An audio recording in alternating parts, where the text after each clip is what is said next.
Fragments of Silicon, guaranteed to not charge you friggin' 20 cents every time you try to listen to our podcast or something like that.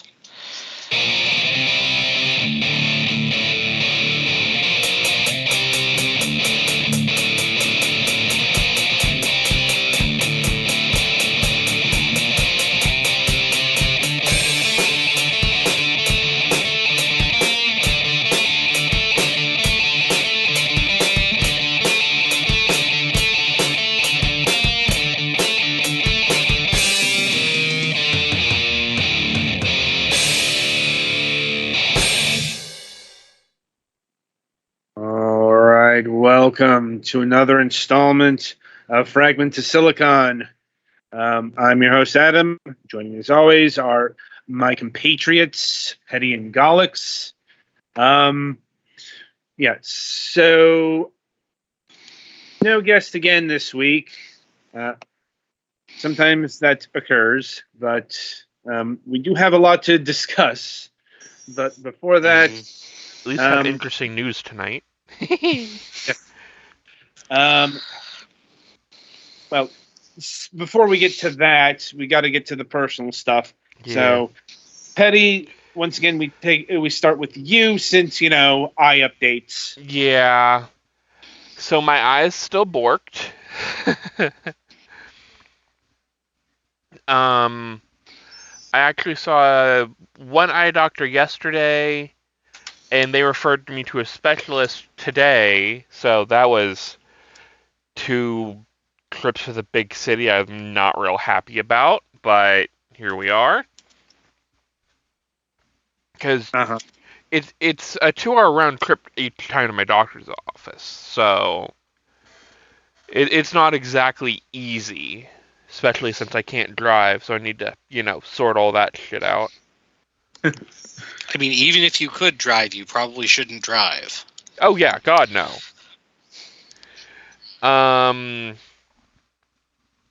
But yeah, they said my eye is at least healing okay.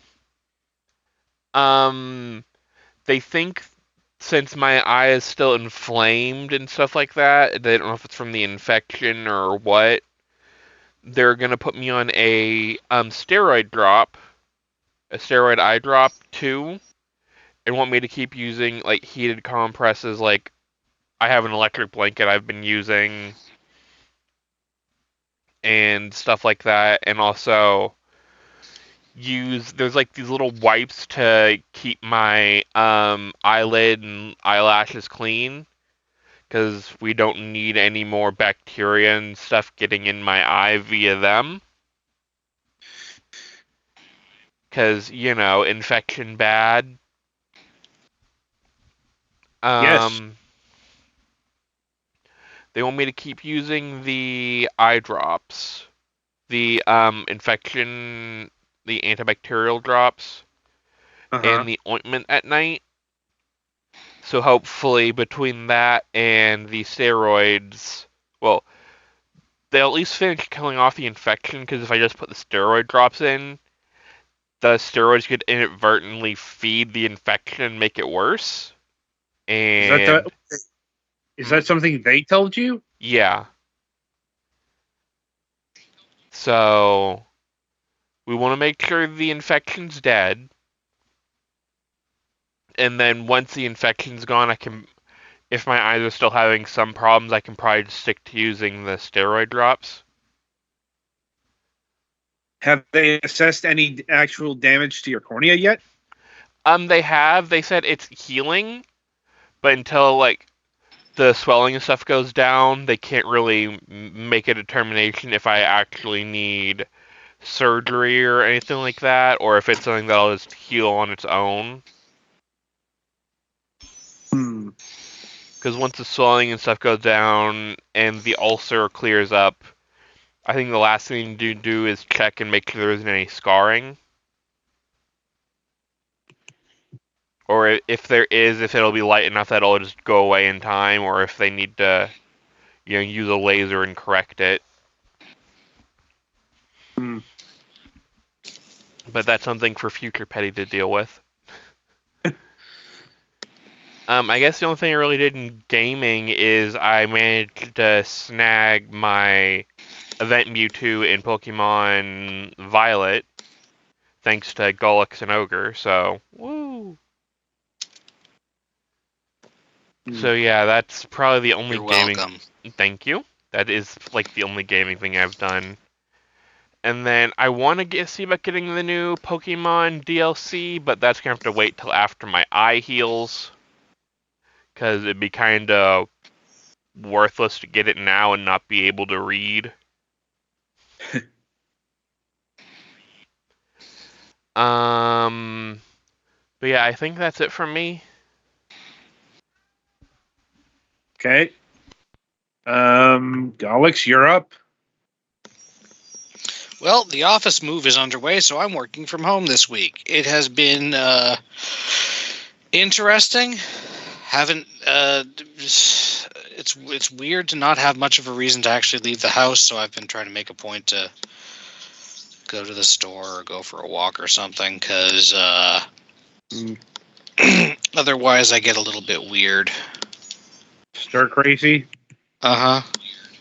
Hmm.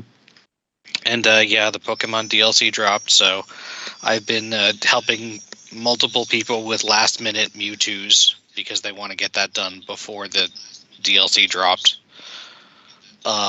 Technically, it still goes until I think the end of this week, but people will be otherwise occupied probably. And sorry, dropped train of thought. Oh yeah, and also playing some of the actual DLC thing myself, although I haven't gotten super far with it yet.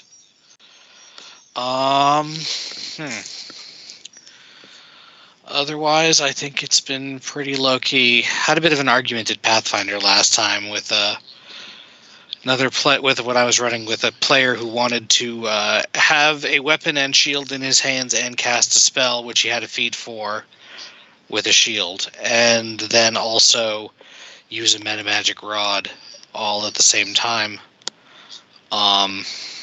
which is more hands than a person has. Use the teeth. And it does say wield for that particular thing, so for the metamagic rod. So anyway, it got into a bit of an argument, and that wasn't a lot of fun. That's about all I got, I think. Okay. I guess it's my go. Let's see. Pushed off my doctor's appointment this week because, quite frankly, I'm not sure why I need to see him. And he wanted to see me in like 3 months, but it's more like I'm actually struggling to figure out what he would say, because I'm like, the last blood work I got, my A1C is at 5.4, and it's like nothing. Like, I don't need any refills right now. It's doing fine. So it's a bit of a head scratcher. Like, I may push it off again just because. Let's see. My phone has developed some sort of scratch in it. Like, I don't know. It looks like something got. Like, it's all down the diagonal, along a diagonal line, which suggests that. To clarify, exterior throat. Yeah. Okay. Exterior throat? You're not talking about like a scratch on the inside of your throat. No, I'm a scratch on my phone. Oh, phone. Jeez. Like, I heard throat. yeah, no, a scratch on my phone, which is okay. That's less bad. Yeah, it's really thin. Like, you can only see it if you tilt it on an angle. Mm-hmm. But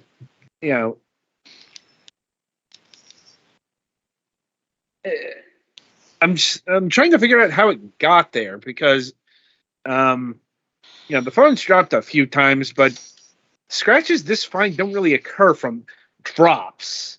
There's more something ran across it. Like, anyway, in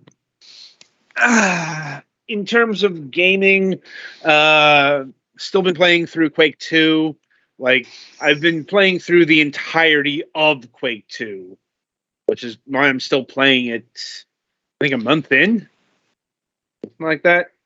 Like, I'm currently in the Ground Zero mission pack. It's like, still haven't hit the new campaign or the 64 stuff. But, and related to that, we've been trying to get the multiplayer segment for a stream, but that keeps getting delayed because of, Petty's eye. Now, he doesn't work well with the flashing. And Adam knows that even if I could broadcast it, which I probably theoretically could. He can't afford to pay me to play Quake. It's less. I'm kidding slightly. I'm like, it's less I would have to furnish the game for you, and more you could get it through Game Pass. Oh no! In addition to that, you'd actually have to pay me to boot the game up. Like, well, that's not happening. So right. Like, anyway, so that is where things stand, I suppose. So onward we move to, well, topics of discussion. And, right, so we start off with what has quickly become the hot button topic in the game developer scene, to say the least. Like, because if you haven't heard the news, the Unity engine, which comes up in our conversations a fair amount, has decided to light itself on fire, basically. So maybe not as much as some people I think that it's going to happen. Like I see people bring up like Genshin Impact or Pokemon or like Ori or the Ori series. I'm like, guys, like you really think Unity has Nintendo or MiHoYo over a fucking barrel? Well, here's the reason why people are bringing up Genshin Impact and a couple of other things. For gacha games, a lot of people will multi-box, delete basically, and reinstall the game dozens of times before they start playing. So here's because they want to get a good thing with their first pull. Well, yeah. So here's the first problem with all of the information being so fucking murky, but also because the reactions have, we're in the very emotionally charged reactions here because, like the loudest voices and indeed the people who are, most likely going to switch off of Unity, it's mainly been the indie developer scene. Mm-hmm. Okay? Mm-hmm. Because there are different Unity products. Like, oh no, the indie people are the people who it's actually immediately bad for. No, I know, but the reason why people are bringing up things. Let me finish, because there's something that everyone is missing, and that is this per unit bullshit isn't going to hit Unity Pro. That, by the way, is that's the version that has the most features and costs $5,000 goddamn dollars per install. Like that's the one that like Microsoft and MiHoYo are probably using. If not that, then the next one down, the 2000 variants, and those don't have the per run install thing. That's attached to the free versions. See, that's why it's been theorized that what Unity is making a play for is to get people on the pro version, which doesn't have that liability attached to it. Mm-hmm.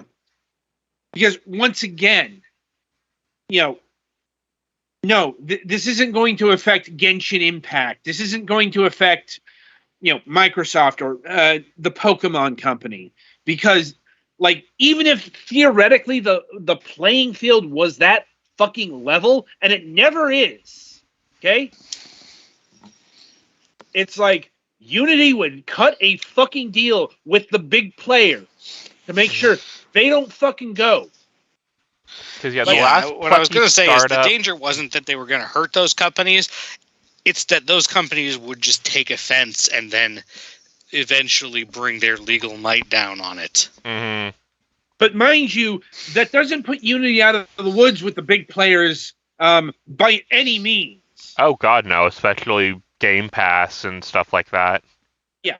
I just want to clarify, no, it's not for the Unity engine in and of itself. It's because, like I said, the big players, they always, they will always get a deal, okay, a carve out, whatever. Even if this was equally applicable, because that's usually how how things work. I'm not making a value judgment on that. I am more saying that is how the world usually works. Maybe not all the time, but usually. So, disparage any notions of what was it? Pokemon Brilliant Pearl and Shining Diamond. Mm-hmm. Being that retroactively thrown in with this service fee bullshit. Well, and legally they can't do this retroactively.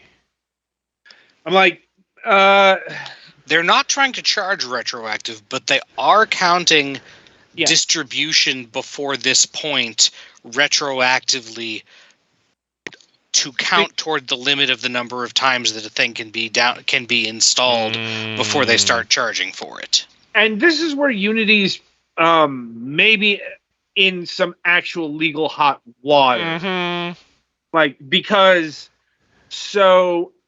I watched a legal video on this this afternoon, and it was pointed out they had 2 terms of service contract things going on. One that mentioned, Unity can make unilateral decisions, and one that stated no, they can't, basically. And it was also pointed out one of them was ancillary, but it's also it's something that created legal ambiguity, which is not good. Mm-hmm. That's legal. That's legal 101 here, or business law. Yeah, there's nothing legal people love more than legal ambiguity. Yeah. So, and by love I mean sue about. Well, yeah. I mean, there's already talk about a class action lawsuit happening because of this announcement. I have no idea how far that's going to go.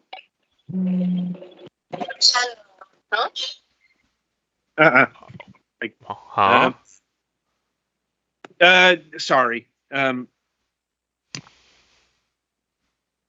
Lost my train of thought there. Right. So I guess we should actually detail what's going on. Yeah, I just posted in the Discord their attempts at a backpedal. Yeah. So what Unity announced on Tuesday is that starting January 1st, 2024, I think they are phasing out a couple of versions of Unity. Mm-hmm. but the salient sticking point is that they're going to start charging a per install fee. Like, and it's also going to apply retroactively. I think about 3 years I saw. Yeah, good luck with that. And the entire development community has freaked the fuck out. Mm-hmm. And not because per install is exactly what it sounds like. Yeah. And it's not helped that Unity has stated that per install is somebody downloads it and puts it on a device. It sounds like they're now trying to say that reinstall won't count, but who knows how do you differentiate that? If someone completely wipes their account, is it a reinstall? More to the point, it's like where's this install coming from? Because pirated versions have been mentioned, and apparently Unity has said that we have a way of tracking that, and I want to put some emphasis on just how fucking arrogant this statement is. Mm-hmm. If you have a way of tracking that, the tracking is probably illegal. Well, probably. It's more. Wait. You motherfuckers have a way of tracking piracy? You've solved piracy. Really? There are some devs who want your fucking phone numbers, who their studio's basically been destroyed by this shit. Yeah, your telemetry is that fucking good. And keep in mind, Unity's going, just trust us on our, because they're fucking blackboxing this shit. They're not saying how they're tracking everything, like, which also may mean that the Unity engine contains some fucking DRM tracking going on here. Mm-hmm. Like, and DRM bordering on malware, yes. Yeah. But I mean, when isn't it? Valid. Yes. Like, actually, I guess they're well, no, because okay, this might be another. Do the old school friggin' hint books where you have to look up the fifth word from the end on page 257 count as DRM? Because that's not malware, if only by virtue of being literally paper. Okay, but more saliently for the modern fucking age, this is the kind of thing that can run afoul pro-consumer laws, especially in the European Union. Mm-hmm. Like, EU's gonna have fun with this. Yeah, and I don't think this has been brought up. Because, once again, Unity hasn't actually said how they're tracking the numbers. Like,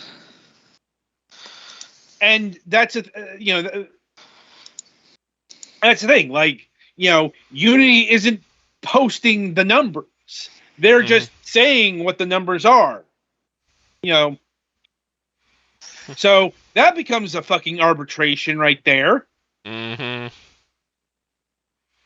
Like, there's just so many ways that this is wrong and stupid. And stupidly wrong.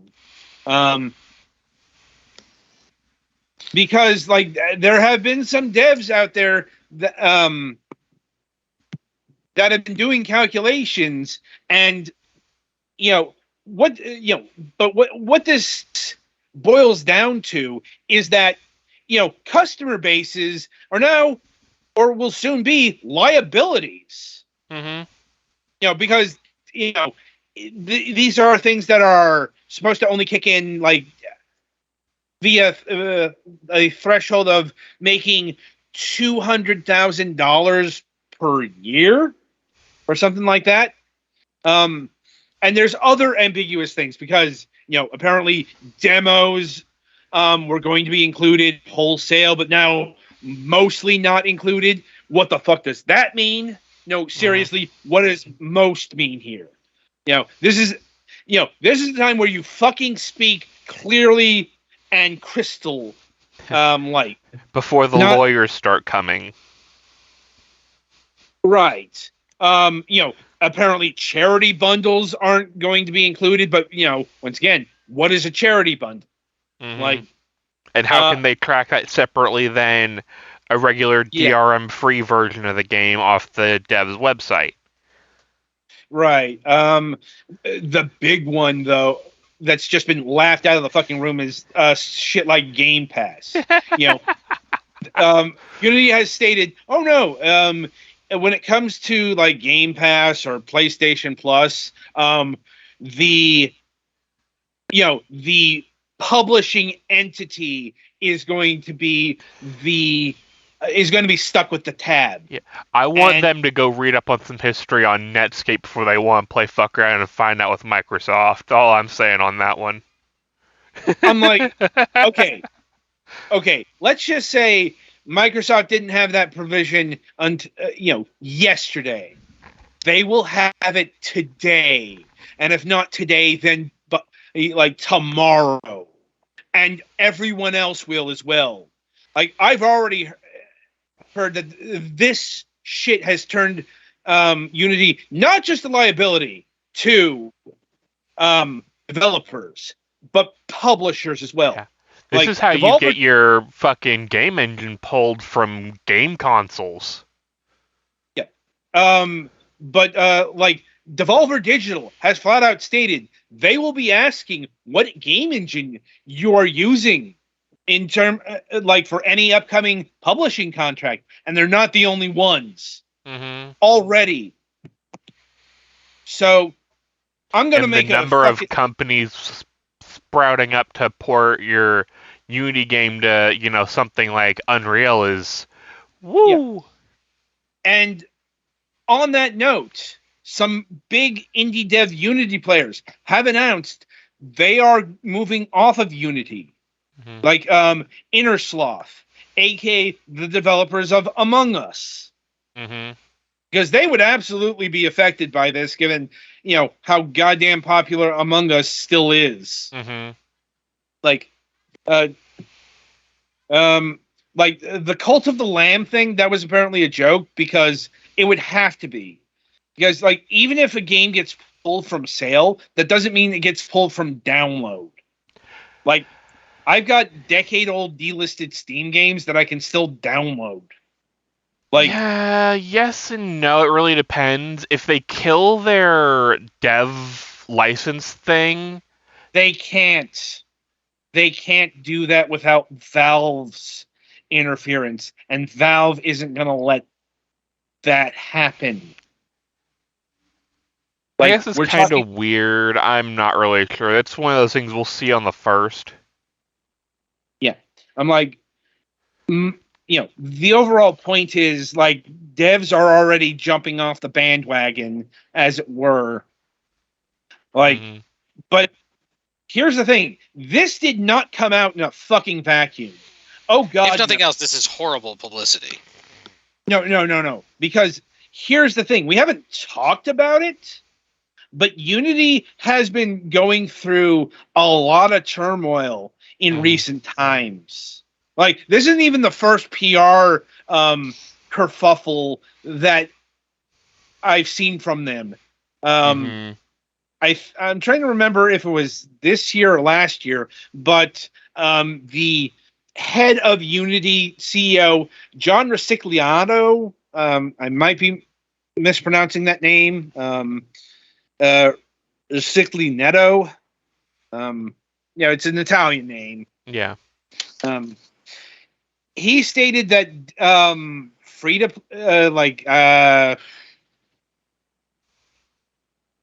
trying to remember the exact wording here. Developers should be implementing free-to-play mechanics, monetization features in their games, regardless of anything. No, dog. And there was severe backlash on that, and he had to walk back those statements. And like I said, this is just one example of this motherfucker's particular brand of idiocy, because this guy has been the head of the EA more than once. Mm-hmm. Like, one of his most infamous EA brain farts was, I think, over the game Battlefield 2142. I might be thinking of the wrong futuristic Battlefield here. But it was definitely a Battlefield title. He stated that he wanted to charge like users $1 for like joining a lobby every time. Something like that. Fucking heck. And when you have that statement in mind, is it any surprise that Unity did this? Mm-hmm. But here's the thing. Unity has not been doing well. And not just their stock price. Unity has actually closed a lot of offices and done like 2 or 3 rounds of layoffs. So, yeah, if you're wondering why Unity might be breathing the air of desperation, there it is. But Well, and also the allegations of possible insider trading aren't helping. apparently that's what happened there was a very normal circumstance. Because like the share amounts are pretty low. But it's also, apparently like Unity execs have been selling off stock for a while now, and they haven't like bought any new stock in years. Like, because hint, like Unity hasn't been doing well. Yeah, and apparently the writing strike isn't helping because like one of their things they own. Yeah, I guess is I would a be VFX studio, but I guess that's more for the other show. But yeah. Yeah, I guess and also Unity is trying to cram AI into their engine. Oh my but I god. Think that's not the least surprising fuckery here, considering how many people are trying to fuck around with AI right now. Like I said, this, however, this is like ultimate level fuckery. Mm-hmm. And I'll make a pronouncement here and now. Unity is done for. Probably. At least as an industry standard, like, when we have a dev on the show and they mention, and we talk about like, what engine are you using? You're not going to hear Unity brought up all that much. Mm-hmm. Is it going to be completely gone? No, because there's still those thresholds and accessibility for the, starting dev. But like the amount of developers I've already seen, either they're going to switch their games off of Unity, or this is their last Unity game that they're making, because like the spigot isn't gonna turn off immediately. It can't, just with how long developer times are these days. Well, this has like been one of the biggest developer toolkits maybe the past 20 years. It's one of them, but it's not the only one. I know it's not the only, but it's definitely one of the bigger ones. Right, but like other development tools are taking advantage of this. Like Unreal Engine has been doing some counter PR off of this. I'm pretty sure Unreal Engine is sending them a fruit basket saying, "Thanks, guys." Yeah, it's just be wary of Epic. They're untrustworthy in their own right. Mm-hmm. Like, I haven't forgotten, that they willingly broke their contract with Apple and Google in order to try and, launch their now failed free Fortnite campaign. Like, but also like the Godot engine. Yeah, that's the free one, right? Yeah, like has been, doing PR against this as well. I wouldn't be surprised if like Game Maker is also doing that. Because like here's one of the things that Unreal Engine can only do so much in the indie dev scene because like Unreal is high end 3D graphics and like only like 3D. We have never encountered a developer that is like using Unreal Engine for a lo-fi 2D game. Like you're making your your Metroidvania style in the in the fashion of a 16-bit game in Unreal Engine. I mean, maybe you can do that, but developers have not been doing that. That's more like the domain of something like Game Maker or Godot. I'm trying to remember like one of the other major players, but I can't right now. I too like to make my playing cards out of industrial high precision computer controlled metal cutters. Indeed. Yeah, I found a list that's engine development costs. Yeah. Unreal base use cost 0. Unreal additional fees 5% revenue over $1 million. Godot 0. Game Maker $50 a year, additional fees 0. RPG Maker around 25 one time. And and then we get down to Unity. Yeah, it's free to use, but 2 costs. 20 cents per install over $200,000 / 2,000 installs. Yeah, that's a lot. Yeah, so it's hard to say what the short term is going to be like, but long term, I think it's much easier to print out. Because, like I said, Unity has been pissing off developer types for a while now, but this has pushed so many developers off of just using Unity ever again. Yeah. And I guess the ultimate test will be if, the big 3 consoles drop support for Unity because they pissed them off with the, making them have to pick up the tab for Game Pass or, whatever subscription services they have.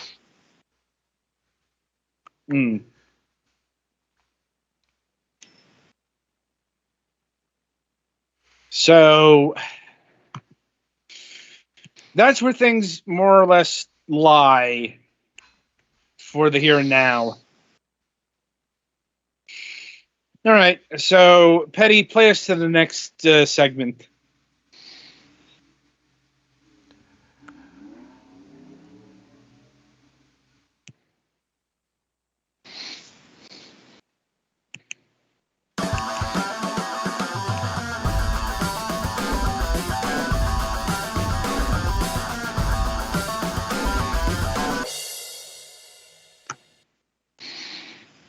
All right, so welcome to the second part of our double topic header of bad news. This one is, at the very least, more localized, but sort of not. And that is the collapse of Volition Entertainment. So for those who don't know who Volition are or were, I guess, at this point in time, they were the creators of the rather beloved Saints Row franchise. Not the only one that they worked on by any means, but certainly the one that they're most renowned for / last thing they worked on. Well, at least majorly beloved after Saints Row 2. Prior to this, they've also, they did the Red Faction series, and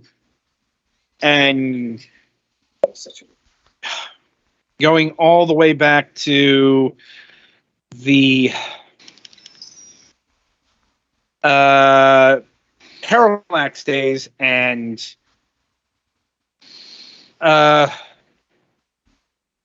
Descent. Patty, I got to take care of something. Why don't you take over on the Volition stuff for a bit? Alrighty.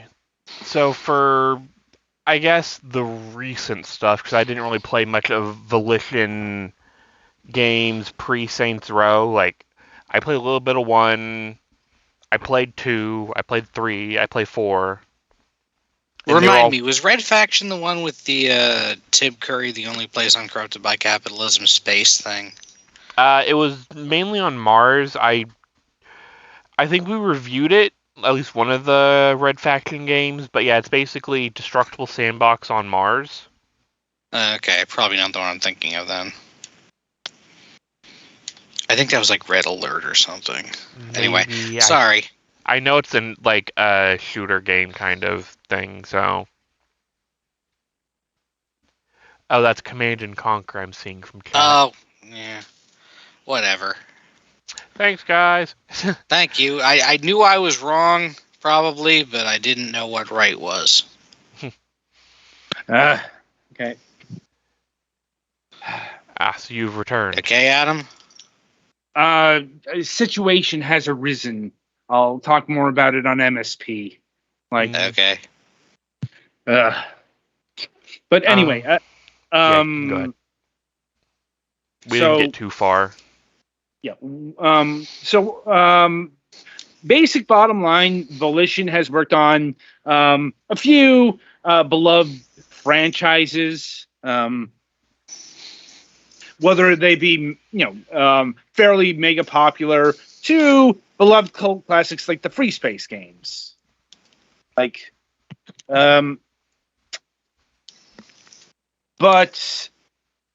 in recent times, they haven't been doing so hot. So the Saints Row reboot. Because at a certain point with the escalation of the Saints Row series, you have to. Well, Earth was kind of destroyed, so yeah. I mean, spoilers for 4, but.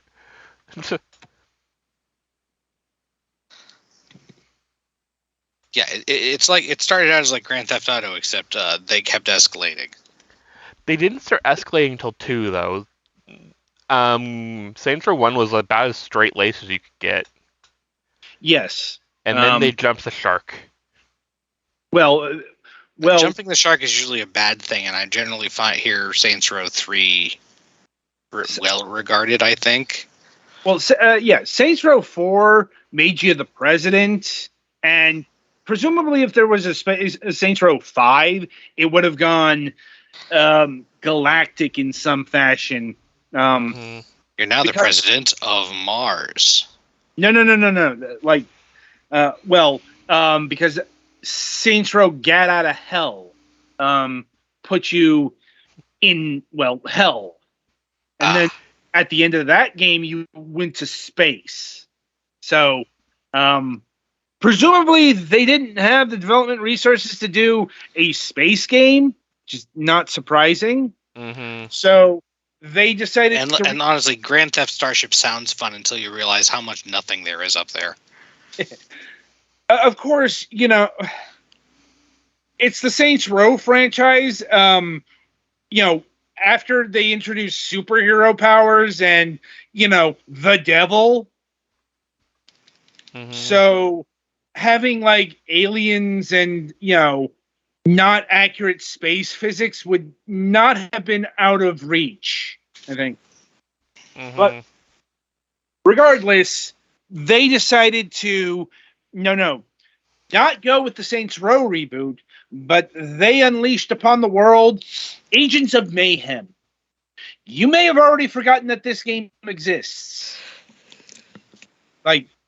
Because Agents of Mayhem was a weird side offshoot to Saints Row, starring a new cast, but in the same universe. But also it was like a hero shooter, except it was primarily single player. It's like how many trends? It was that mess. Yeah. How many trends at the time can we cram into this thing without, nailing anything. And it failed pretty hard. And then the Saints Row reboot happened. And that also failed pretty hard. Did that ever actually come out? Or I thought they were still working on it. No, what they were working on was the DLC. Oh, I thought it hadn't come out yet. Damn. No, it's been out for over a year now. Damn. Which is perhaps telling on how, successful how well it did, was. Yeah. I'm like, we don't. I've never heard of it. Well, we don't know the sales, but part of the reason you never heard of it because Epic Games claimed it as an exclusive for their store.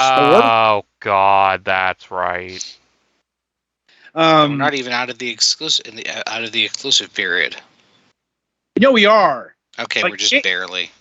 Well, yeah, the game hit Steam like last month or something like that. And like negative fanfare. Oh God, you're actually right. Because the Steam reviews of this game have not been kind.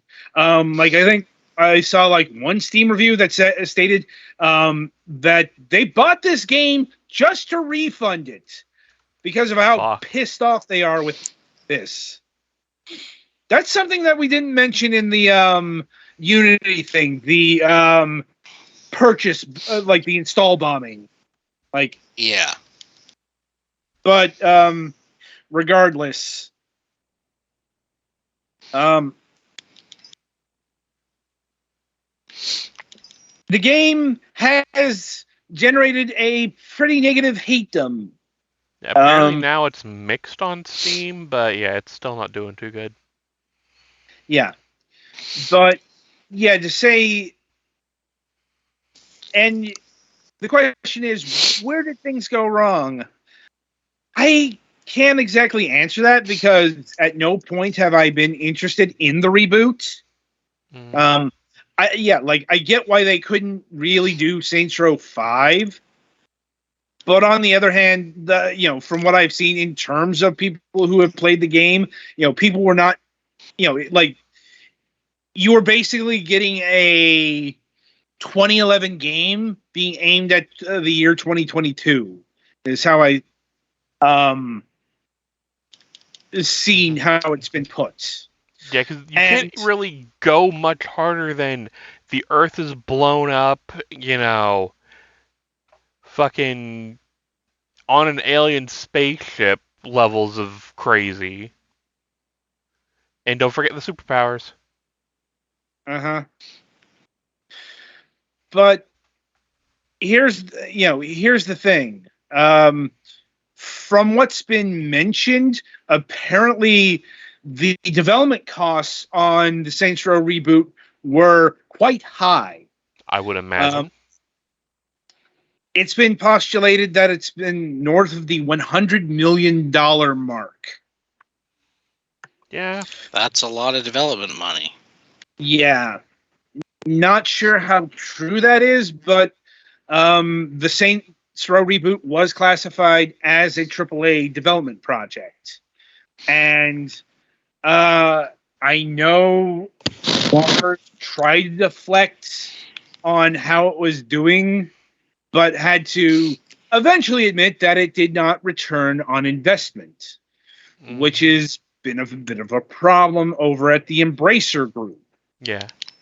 The parent company of, not just Volition, but Deep Silver / PlayOn, among others, because the Embracer Group has been going through some tough times, a challenging year, as they put it, mostly because they had this $2 billion transformative deal, which apparently was going to be with the Saudi Savvy game group or development fund or whatever the fuck they're called.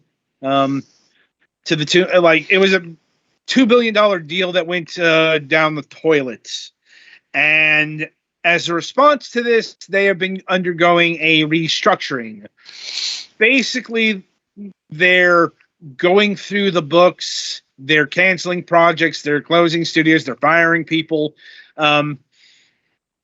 Because presumably it's a reaction to this, but it's also because we have talked about the Embracer Group on this program before. That's usually in the context because, in a given fiscal quarter, they have bought out a dozen companies. Mm-hmm. I'm not joking. They've done this more than once. And that has left them at their peak at a monstrous, sweltering 131 development studios under 12 groups and employing nearly 17,000 people. Mm-hmm. That is a lot of studios and people. Yes, it is. It's quite the head count, and it's quite beforehand. Embracer was touting their decentralized structure, i.e., what projects got greenlit and budgeted and managed was done at the more localized level. If not the studio, then at the what they call the operative group, like the who's in charge of budgeting the Saints Row reboot and managing that project. Play, but apparently that's going to change, or because the Sky Gods are actually, going to pay attention to what's actually going on at all the fucking studios now. Mm-hmm. And this has engendered its own negative feelings across social media and such. But here's the thing. I think this is something that the Embracer Group actually needs to do. It's not that I want them to do it or I want to see people lose their jobs or anything like that. Mm-hmm. What I'm saying, they just got too big. Not just too big, but they've been too light on the touch. Okay, Mm-hmm. because by Embracer's own admission, a lot of projects that they greenlit didn't have a great or negative return on investment. They're not making or they're losing money on things that they're putting out. Right, and that's not sustainable for a business. Yes. And also their debt load is quite sizable. Maybe not as sizable as some people think. Because it's apparently like $1.5 billion. Jesus. But here's the thing. Not too long ago, they were valued at $15 billion. They are now at $3 billion. Ooh, that's not good. Yeah, and here's the thing. Your debt load gets affected by your valuation. So they're trying to get their debt down to $1 billion or thereabouts. Is that all? That's all for now. I mean, that's a joke about that still being a very large amount of money to be negative on. I'm like, but here's the thing.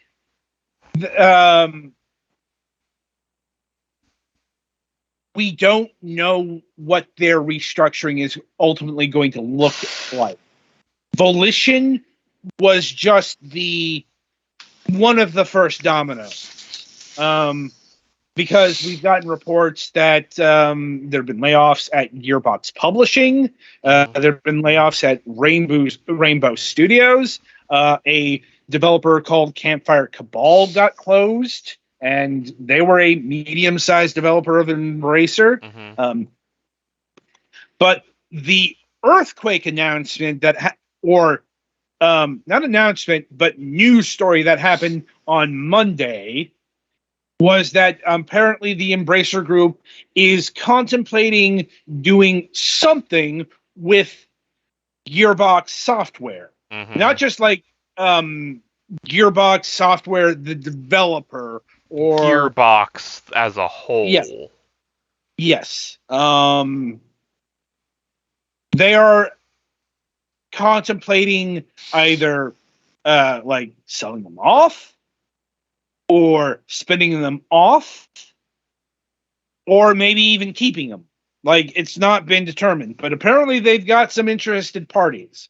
Odds on favorite right now, Take-Two/2K Games, because of their involvement with Borderlands. Mm-hmm. Yeah, they would probably definitely like to get that back.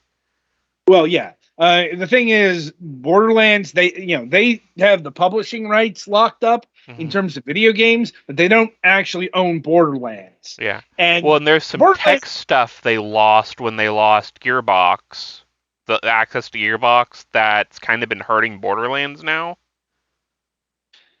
I don't know about that. I just know that Gearbox owns Borderlands as a franchise, and they've been actively trying to make that a multimedia property. Like, they founded Gearbox Pictures in order to make a Borderlands movie. Right? Like, and Borderlands is basically seen as the only thing of actual value contained within Gearbox right now.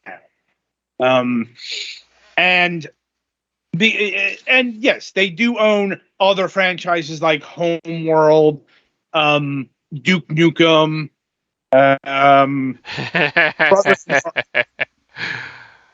Brothers in Arms. I forgot that was a thing. Well, yeah, it's been like 100,000 years since Brothers in Arms had a release. So of course you forgot it. Like, or other properties that they own are either cult favorites like Homeworld, but have never had mass penetration, or are Duke Nukem, which once upon a time was one of the faces of first-person shooters. Everyone knows who Duke Nukem is. Barely anyone respects it now. Yeah. Yeah. Forever has made that brand toxic as hell. Yeah, and that like Gearbox or 2K or really anyone has nobody's been rushing to make a new Duke Nukem game. Mm-hmm. Like there are reasons for this, and as far as turning like Duke Nukem into a multimedia property, there might have been a time where that was tenable, like in the late 90s or early 2000s. When that early to mid 2000s, it probably could have had decent time with a Duke Nukem TV series, honestly. Yeah, but really making a video game television show out of a live action video game television show really didn't happen. Like it would have been an animated thing. It would have been like an Adult Swim animated type thing, probably. Or HBO would have made a stab of it, like something like that. Yeah. But that never occurred. Maybe it was attempted, but no Duke Nukem franchising, if you will, happened outside of video games. Mm-hmm. I imagine they probably would have looked into it if Forever didn't crater and that mess. Yeah, I'm like, and Gearbox has published some stuff, but that's an extremely hypothetical world. Yeah, mm-hmm. I'm like, I guess I get right. I guess Gearbox's second biggest property is Remnant, because no, Remnant 2 has actually sold over 1 million copies already. The thing is, like, Remnant is something they inherited from Perfect World. It's like Perfect World was just one of the many things Embracer bought over the years, and for whatever reason they stuffed it over to Gearbox. Like I said, I don't know what determinations were made to stuff a company in what group. It's like a turducken. Help. Oh God, yeah, it's always fun watching people trying to track Embracer's subsidiaries, because this was made by fellow Embracer Group developer Gunfire Games, but they're controlled by THQ Nordic. Like, yeah. Like I said, this is what happens when you have like 131 developers and 12 operating groups. Oh, that was funny, Dumpster. Yeah. Like, so. And now Battleborn is dead. Yeah, I forgot Battleborn existed. I didn't, just because I laughed hysterically when it died. Fair enough. Like, so point of order is Gearbox, and why Gearbox? So possible reasons is because overall headcount is 1,100 people At Gearbox? So at Gearbox, damn, that is not a few people. Yeah. And also because so it's been misquoted a lot that the Embracer Group has paid out $1.3 billion for Gearbox. That is not accurate. They paid for about $390 million at time of purchase. The rest of it's up to 1.3 because a lot of that is in performance milestones. Mm-hmm.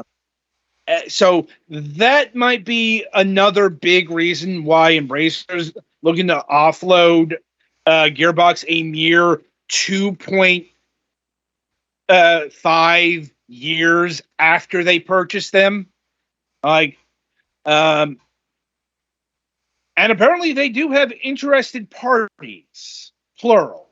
Even though the scuttlebutt in terms of why Embracer landed Gearbox and not Microsoft, because apparently Gearbox did talk to Microsoft about a potential purchase, but they determined Randy Pitchford to be an HR nightmare. Yeah, that's valid. Yeah, I would say. I mean, yeah, looking though at the Actibliz, yeah. Well, I mean, they can't do anything about Bobby Kotick until they actually own Activision Blizzard, and they don't own Activision Blizzard yet. Well, it's not even clear that that'll happen because they keep running into problem with various regulators. But that is a topic for another day. But Bobby is definitely one of the first motherfuckers getting walked out the door when the ink on the check dries. Yeah. So anyway, I think we've come to the end of this topic and indeed this installment of Fragments Silicon. So coming up on the week ahead, we do have a new installment of MSP happening in about 20 or so minutes, let's say. But on link to Mac's chat so we can punch that along since we actually have people in the chat tonight. Galax, you handle that while I rattle off what we're doing in the next few days. All right. Anyway, on Friday, September 15th, we will be having Unepic Fran of Fran Games. He is the developer of some games you might have heard of, actually. Unepic, Ghost 1.0, Mini Ghost, and most recently Unmetal. And I think his latest project is something called Afraid. So quite a lot, and he's also got some MSX things here as well. Like So working on MXX stuff? like they're apparently super ROMs. What he I Huh. don't know, like Pompous and Celine for the MSX. The spiritual selection for Maze of Galliux that we were all waiting for. MSX2 Mega ROM. Like, so it's like MSX homebrew stuff. Nifty. Yeah. I think that's the new one for the bingo card. Yeah, I'd say so. That's happening on Friday. And on the Sunday reviews, we'll be having reviews on Metal. I Love Finding Pups Collector's Edition. Detective Agency Great Tie 2 Collector's Edition. And Super Kiwi 64. So until next time, I shall wish you good gaming.